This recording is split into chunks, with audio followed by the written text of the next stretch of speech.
Welcome to AHA Math and Science.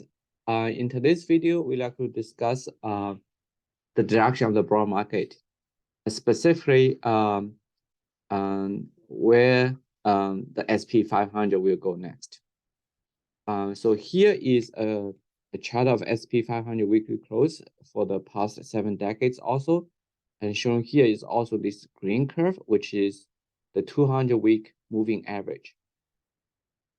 So the SP 500 and actually the broad market had rallied nicely, very strongly actually, in the last few days, hoping that the Federal Reserve may pivot in the midst of a banking crisis.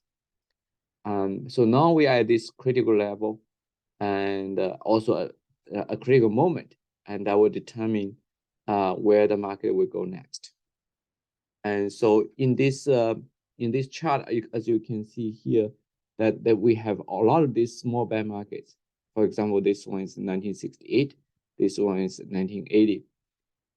But we are actually more interested in these big bear markets, like the 1974, the 2000, and then the very recent one, like 2008. And we want to actually find if our current market is going to be like these big bear markets, what is the common feature we need to look at? What we need to look for and to find some clues that will tell us that we may have a big bear market, like these 3 cases, instead of these small bear markets like the 1968, the 1980, or even the March 2020. So let's start with our present time. So here is SP 500 weekly close first time.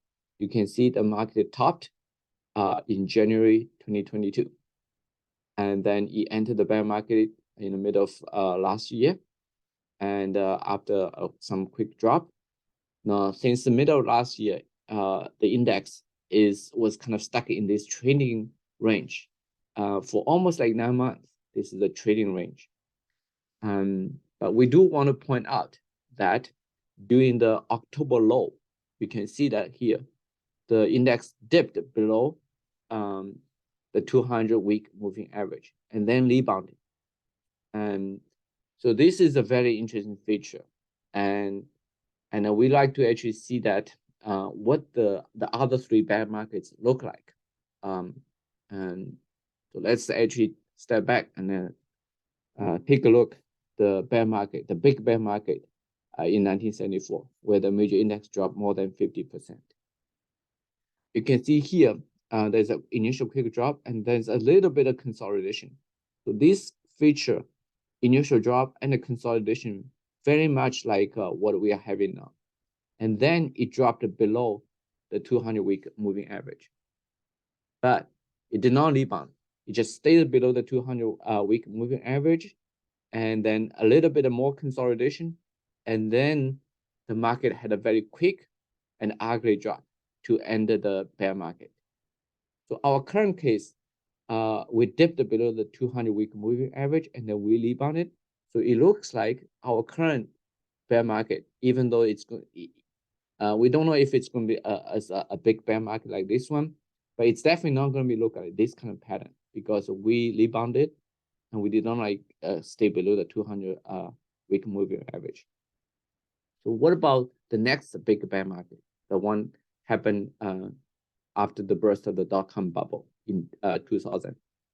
You can see here, the market, this is again the weekly close of SP 500 dipped below the 200-week moving average and then rebounded. And then it went below the 200-week moving average again. So after that, the market had a very quick and ugly drop to end the bear market. In fact, you had a drop, very quick drop, and then rebounded fiercely, and then another quick drop to end the bear market. So in our current case, we did also see that dip below and rebound. And what about the 2008 bear market? You can see that it dipped below, even though it's very brief, but it dipped below 200-week moving average. And then rebounded above the 200-week moving average. And then it dipped again went below the 200-week moving average. And after that, the market had a very quick and a very ugly drop to end the bear market. Finally, the bear market ended in March 2009. And so you can see that both the 2008 and the 2000 bear markets, the index dipped below the 200-week moving average, rebounded, and then went below again. So that's the 2008, and so that's the 2008, and that's the 2000. Dip below, then went below again.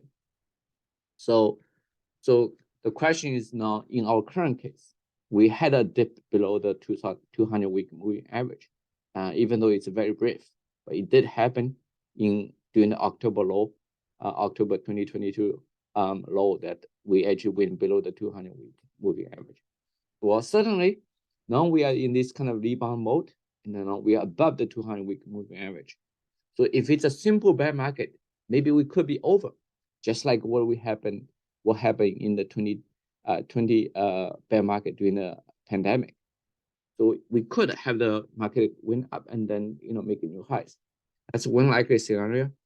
But given that we have not even the recession started, and all other sort of indicators point to the fact that perhaps a recession is coming, this year, sometime this year. I have done a video to analyze the timing of the recession. Just like a week ago. So if you're interested, please check out. The link is below in the description. So we don't think that it's going to make a new high. And the more likely scenario is that we need to watch for whether the market dip below the 200-week moving average again.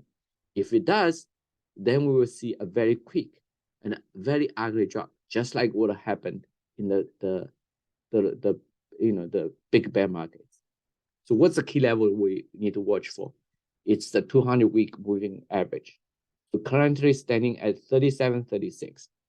So if the SP 500 break below this level, then we need to be very, very careful. It could indicate that a big bear market is coming soon. And usually during these big bear markets, the final leg is fierce and it's very quick drop. So I hope you have enjoyed this video and found the information in this video interesting. Please do not forget to click the like button and also subscribe to our channel. And your support means a lot so that I can make more videos like this one. And thank you for watching.